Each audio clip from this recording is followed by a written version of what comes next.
الحمد لله وحده والصلاة والسلام على من لا نبي بعده ولا رسول بعده ولا كتاب بعده ولا أمة بعد أمته سيد الإنس والجنات محبوب رب الأرض والسماوات الذي اسمه مكتوب في الإنجيل والتوراة أرسله الله تعالى بالحق بشيرا ونذيرا وداعيا إلى الله بإذنه وسراجا منيرا أما بعد فأعوذ بالله من الشيطان الرجيم بسم الله الرحمن الرحيم إنا أنزلناه في ليلة القدر وما أدراك ما ليلة القدر ليلة القدر خير من 1000 شهر تنزل الملائكة والروح فيها بإذن ربهم من كل أمر سلام هي حتى مطلع الفجر. قال النبي صلى الله عليه وسلم من قام ليلة القدر إيمانا واحتسابا غفر له ما تقدم من ذنبه أو كما قال عليه السلام. صدق الله مولانا العظيم وصدق رسوله النبي الأمين الكريم ونحن على ذلك لمن الشاهدين والشاكرين والحمد لله رب العالمین. عمل سے زندگی بنتی ہے جنت بھی جہنم بھی. عمل سے زندگی بنتی ہے جنت بھی جہنم بھی. یہ خاکی اپنی فطرت میں نہ نوری ہے نہ ناری. اللهم صل على محمد وعلى آل محمد كما صليت على إبراهيم وعلى آل إبراهيم إنك حميد مجيد. اللهم بارك على محمد وعلى آل محمد كما باركت على إبراهيم وعلى آل إبراهيم إنك حميد مجيد. میرا واجب الاحترام معزز سامعین گرامی، رمضان المبارک کا تیسرا جمعہ بڑی تیزی کے ساتھ رمضان کے مبارک ایام گزرتے جا رہے ہیں. یہ قسمت کی باتیں ہیں اور نصیب کی باتیں ہیں کہ یہ بہاریں اور یہ دن آنے والے سال کس کو نصیب ہوں گے کس کو نصیب نہیں ہوں گے، یہ اللہ ہی بہتر جانتا. لیکن اللہ نے ہمیں موقع اور فرصت دی ہے، اس کو غنیمت جانے اور اپنے اس ماہ مبارک کو قیمتی بنانے کی کوشش کریں. رمضان المبارک کا مبارک مہینہ اپنے اندر بہت سارے اعمال اور عبادات لے کر آتے ہیں. گزرنے والا دن 17 رمضان المبارک کا مبارک دن تھا. حق و باطل کا پہلا معرکہ 17 رمضان کو ہوا. ام المؤمنین سیدہ عائشہ صدیقہ رضی اللہ تعالی عنہا کا یوم وصال بھی 17 رمضان کو. لخت جگر نور نظر سیدہ رقیہ بنت رسول صلی اللہ علیہ وسلم کا وصال بھی 17 رمضان کو. خلیفہ چہارم داماد نبی سیدنا علی المرتضیٰ رضی اللہ تعالی عنہ کا یوم شہادت بھی آ رہا ہے 21 رمضان کو، تو بہت سارے واقعات ہیں جس پر بھی بات کی جائے دین سمجھ کر عمل کی نیت سے تو وہ باعث اجر و ثواب ہے۔ آخری عشرے کی 2 عبادتیں بڑی اہم ہیں، ان میں سے ایک عبادت ہے لیلۃ القدر کی تلاش، اور دوسری عبادت ہے اعتکاف والی۔ اللہ نے ان دونوں عبادتوں کو آخری عشرے میں رکھا ہے۔ میں نے آپ کے سامنے 30ویں پارے کی ایک سورت جس کا نام سورۃ القدر ہے تلاوت کی ہے۔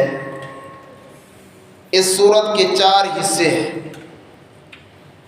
پہلے 3 حصوں کے اندر اللہ نے لیلۃ القدر کے فضائل بیان فرمائے، اور چوتھے حصے میں اللہ جل جلالہ نے لیلۃ القدر کی انتہا کو بیان فرمایا۔ انا انزلناہ فی لیلۃ القدر پہلا حصہ ہے کہ ہم نے لیلۃ القدر کو جو شان اور عظمت دی ہے، کیوں کہ ہم نے قرآن کو اس میں اتارا ہے۔ قرآن رمضان میں اترا تو رمضان سارے مہینوں کا سردار بن گیا۔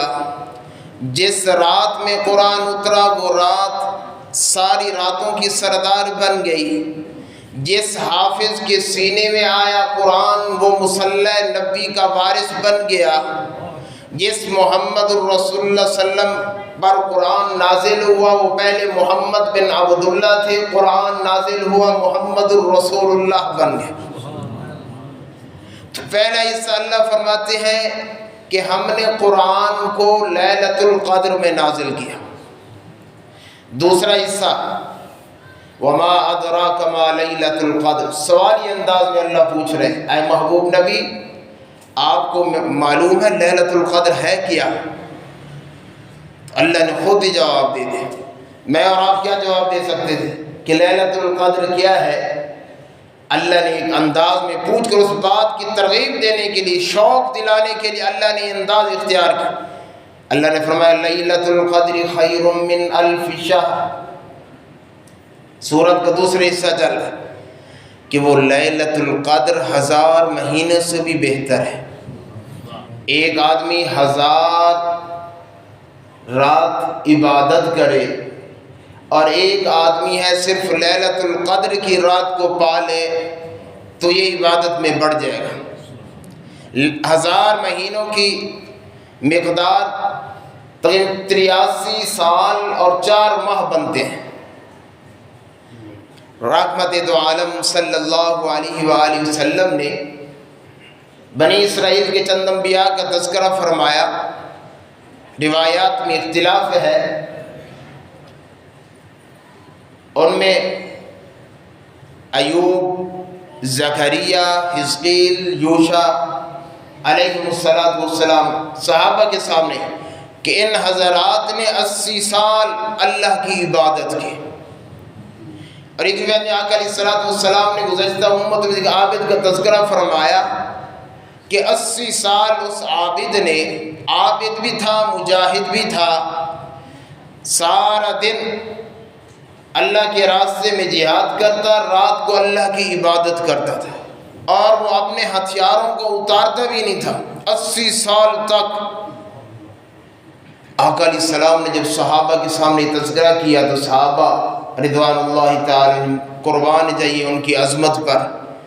ان مبارک ہستیوں کی بدولت آج ایمان کی شمع روشن ہے۔ آپ دیکھ لیں سب صحابہ کی قبر مدینہ میں، مکہ میں نہیں، پورے روئے زمین پر صحابہ کی قبریں موجود ہیں۔ انہوں نے دین اسلام کو پہنچایا۔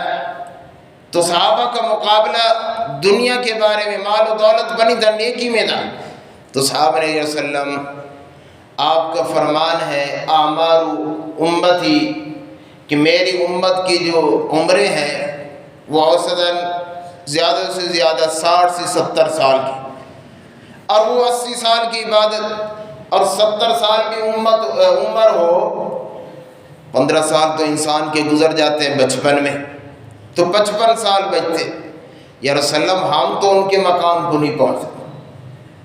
تو اللہ نے یہ آیات نازل فرمایا میرے محبوب نبی اپنے صحابہ کو بتا دی پریشان نہ ہو، عمریں تو اتنی نہیں ہوں گی، لیکن میں نے اس امت کو ایک رات ایسی دے دی ہے جو اس رات کو پالے گویا اس نے 80 سال عبادت کی ہے۔ 1000 مہینے سے بہتر تیسرا حصہ اس سورت کا ہے کہ تنزل الملائکۃ والروح فیہا بإذن ربہم من کل امر۔ اس بابرکت رات میں اللہ کے فرشتے جبرائیل امین علیہ السلام کی معیت میں زمین پر اترتے ہیں اور ہر عبادت کرنے والے کے لیے سلامتی اور بھلائی کی دعائیں کرتے ہیں، جو بھی عبادت میں مصروف ہوتا ہے۔ اور سلام ہی حتی مطلع الفجر، چوتھا حصہ کہ یہ رات رہتی کب تک ہے؟ سورج غروب ہونے سے صبح صادق تک یہ رات رہتی۔ اس کے اندر جو انسان جو عبادت کر لے، تھوڑی عبادت کرے، اس کو تھوڑا وقت مل جائے اس رات میں، زیادہ مل جائے تو اس نے اس رات کو پا لیا۔ پھر لیلۃ القدر کو لیلۃ القدر کہتے کیوں ہیں؟ اس کی 3 حیثیتیں ہیں۔ قدر کا ایک معنی ہے عظمت، یہ رات بھی عظمت والی ہے۔ کیوں؟ کہ اس رات میں جو لوگ عبادت میں مصروف ہوتے ہیں، فرشتے آ کر ان کو سلام اور مصافحہ کرتے ہیں، ان کے لیے سلامتی کی دعائیں کرتے ہیں۔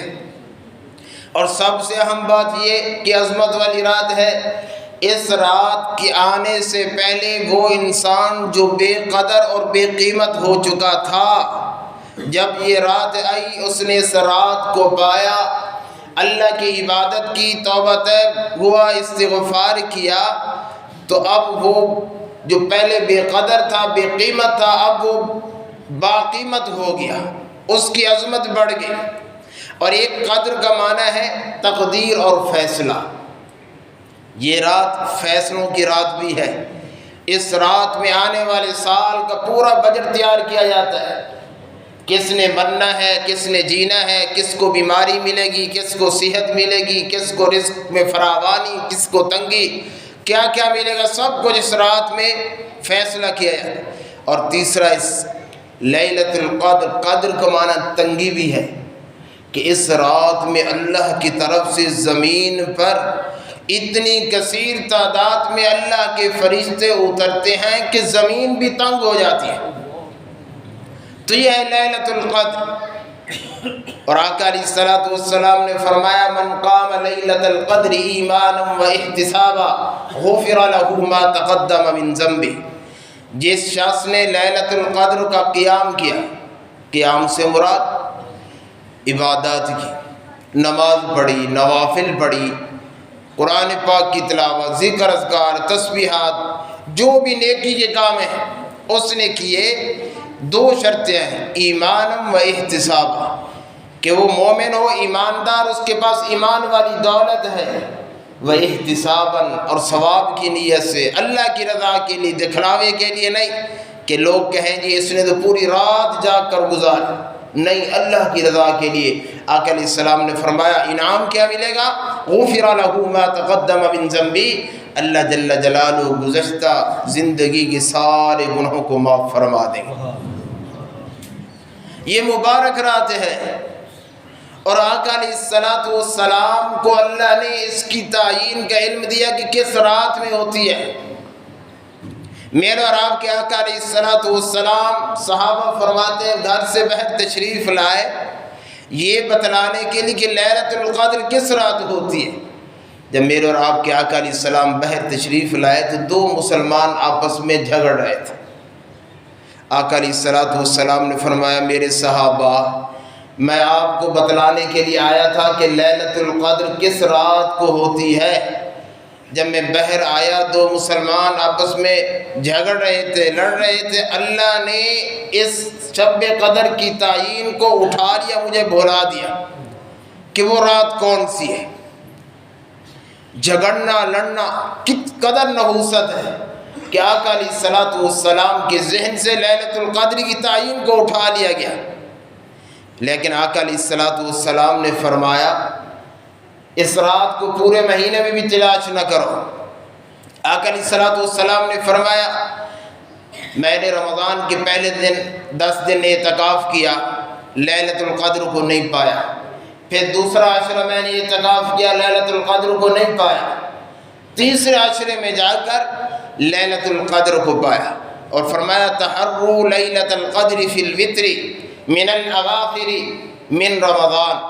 میری امت کے لوگوں پورا رمضان بھی نہیں، رمضان کا پہلا عشرہ بھی نہیں، دوسرا عشرہ بھی نہیں، آخری عشرہ بھی اور وہ بھی پورا نہیں، فرمایا میری امت کے لوگوں اس رات کو رمضان کے آخری عشرے کی طاق راتوں میں تلاش کرو۔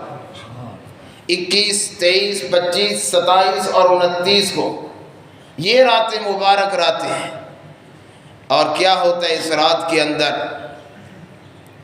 اللہ جل جلالہ کے فرشتے جبرائیل امین ایک جماعت لے کر زمین پر اترتے ہیں، بیت اللہ پر اترتے ہیں، ان کے پاس ایک سفید جھنڈا، اس کو بیت اللہ پہ گاڑ دیتے ہیں، پھر جبرائیل امین حکم دیتا ہے سارے فرشتوں کو پوری روئے زمین پر پھیل جاؤ، جہاں جہاں اس نبی کے امتی اللہ کی عبادت میں مصروف ہیں تم بھی ساتھ ہو جائے۔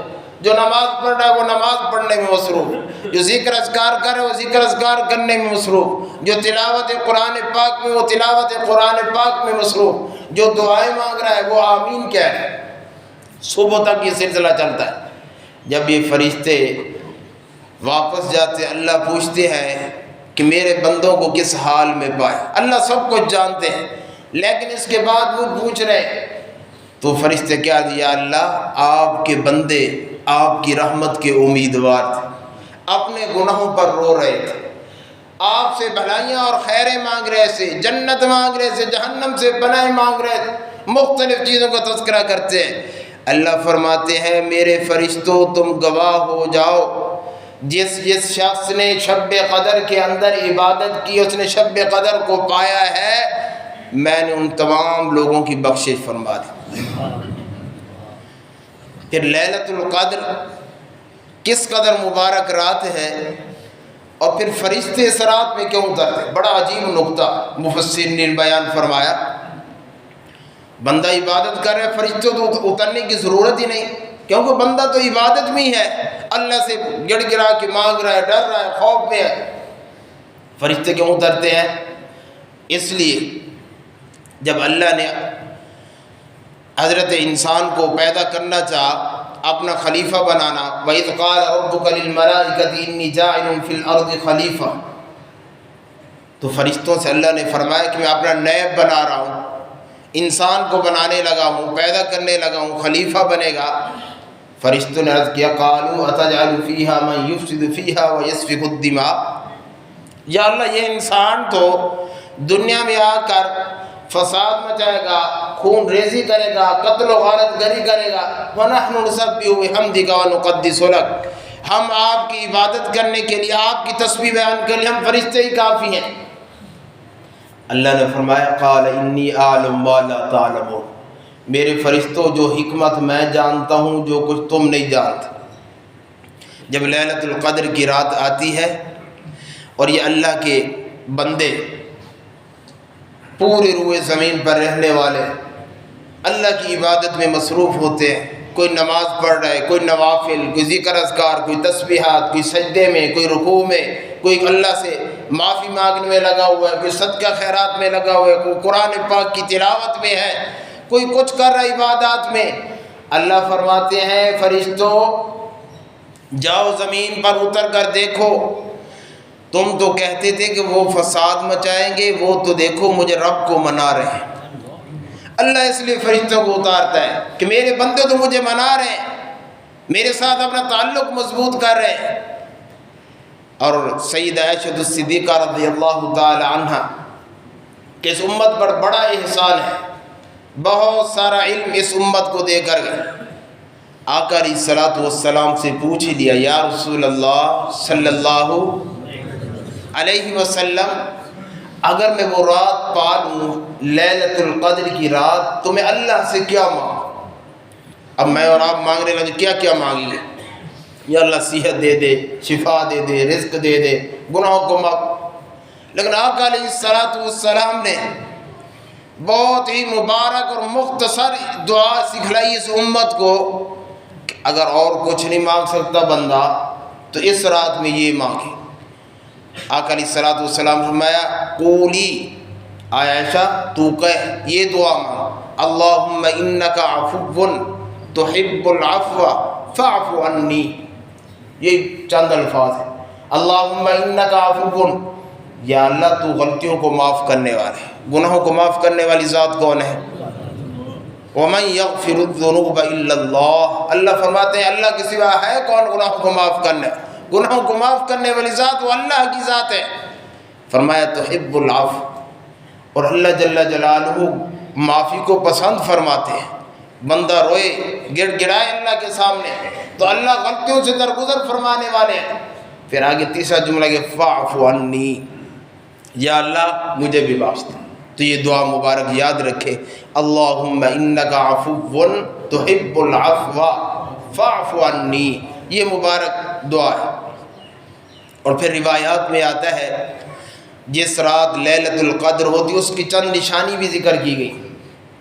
ان میں ایک نشانی یہ ہے، جس رات لیلۃ القدر ہوتی جب صبح کو سورج طلوع ہوگا تو سورج کی روشنی کم ہوگی، مدھم یعنی اس قدر روشنی ہو جو آنکھوں کے اندر زیادہ تیز لگے، مدھم روشنی۔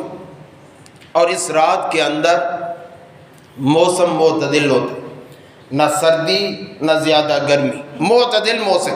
اس رات کے اندر روایات میں آتا ہے کہ کتے بھی نہیں بھونکتے۔ اور فرمایا ایک نشانی بھی یہ بھی ہے کہ اس رات کے اندر اللہ کے فرشتے عبادت کرنے والوں سے مصافحہ کرتے ہیں۔ مصافحے کا مطلب یہ جو عبادت میں مصروف ہوتا ہے اس کو سکون ملتا ہے، جو عبادات جس عبادت میں مصروف اس کو دلی سکون اور اطمینان ملے گا، تو سمجھ لو یہ شب قدر ہے۔ تو یہ طاق راتوں میں ہوتی میرے بھائیو، دوستو، بزرگوں، یہ مبارک رات ہے۔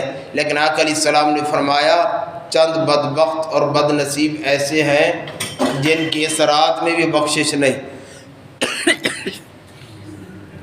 ان میں ایک شخص مشرک ہے، من اشرک باللہ شیئا، جس نے اللہ کی ذات اور صفات میں کسی کو شریک ٹھہرایا، چاہے وہ چلے کاٹتا رہے، بڑی بڑی باتیں کرتا رہے، نوافل پڑھتا رہے، ذکر اذکار تسبیحات کرتا رہے، لیکن اللہ کی ذات اور صفات میں شریک ٹھہرایا کسی کو، تو اس کی ساری باتیں زائیں۔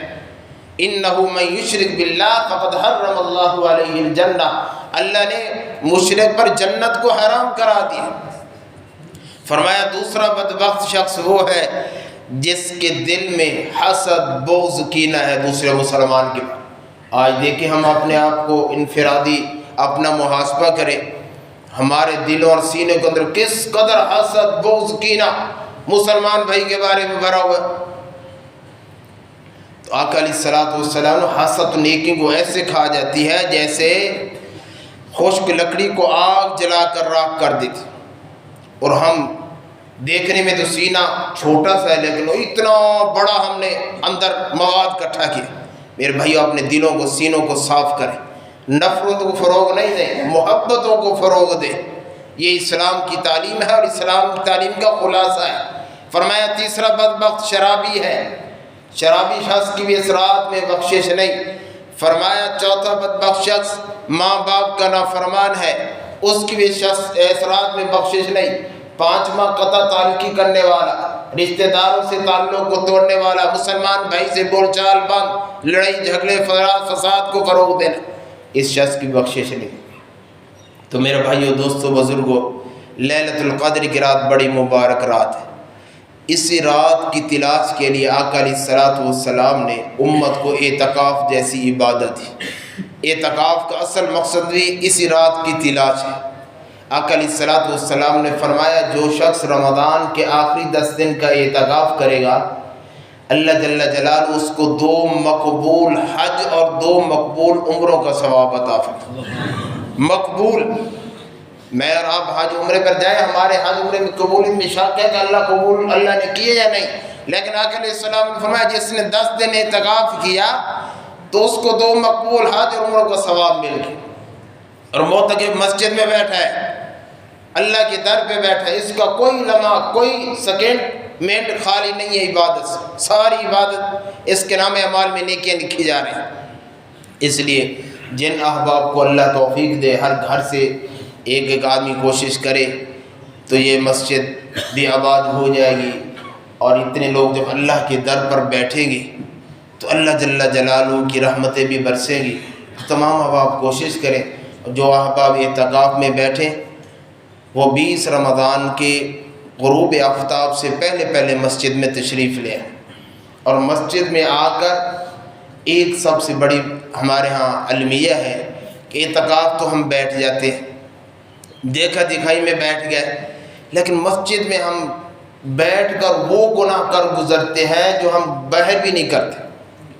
مسجد میں اعتکاف میں بیٹھے ہیں، ہم غیبتوں کے انبار لگا دیں، جھوٹ بہتان گپ شپ، مسجد میں شور شرابہ، کھانے پہ لڑائی اور نماز پڑھنے پہ لڑائی، پنکھے چلنے پہ لڑائی، لائٹ پہ لڑائی، چھوٹی چھوٹی باتوں میں لڑائی جگہ۔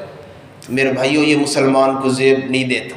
اب اللہ کے در میں آ گئے تو اللہ کے اگر صبر، یہ مہینہ شہر الصبر بھی ہے، صبر کا مہینہ ہے، تو آ کر مسجد میں جتنی عبادت کریں اعتکاف بیٹھ کے، اس کے بعد آپ اپنی تنہائیوں میں بیٹھ جائیں، لیٹ جائیں، آپ کا سونا بھی عبادت ہوگا، لیکن فضول بیٹھنا یہ آپ کے لیے بجائے نیکی کے فائدے کے نقصان کا سبب بنے گا۔